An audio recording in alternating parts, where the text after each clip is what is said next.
BNP কখনোই বিদেশি শক্তির উপর নির্ভর করে না, জনগণের শক্তিতে বিশ্বাসী বলে মন্তব্য করেছেন স্থায়ী কমিটির সদস্য নজরুল ইসলাম খান। দলীয় চেয়ারপারসনের গুলশান কার্যালয়ে সম্ভাবনা জোটের সাথে বিএনপির লিয়াজে কমিটির বৈঠক শেষে তিনি এ মন্তব্য করেন। মার্কিন সহকারী পররাষ্ট্রমন্ত্রী ডোনাল্ড লিউর সফর বিএনপির কাছে অতটা গুরুত্বপূর্ণ নয় জানিয়ে তিনি বলেন, গণতান্ত্রিক আন্দোলনে যারা সমর্থন দিবে তাদেরকে সাধুবাদ জানাবে বিএনপি। সন্ত্রাস, সহিংসতা আওয়ামী লীগের কাজ দাবি করে নজরুল ইসলাম খান বলেন, জনগণের দাবি আদায় না হওয়া পর্যন্ত আন্দোলন অব্যাহত থাকবে।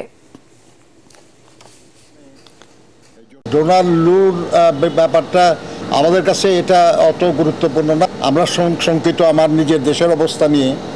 আমরা শঙ্কিত যে আমাদের দেশে যারা ব্যাংক লুটেরা তাদেরকে মুক্ত করার জন্য সরকারের যে অপচেষ্টা ওটা নিয়ে। বিএনপি কখনো সহিংস আন্দোলনে বিশ্বাস করে না, বা আমাদের জোটগুলি আমরা কেউই সহিংস আন্দোলনে বিশ্বাস করি না। সহিংসতা সরকার করে এবং সরকার সেটার দায় আমাদের উপর চাপিয়েছে।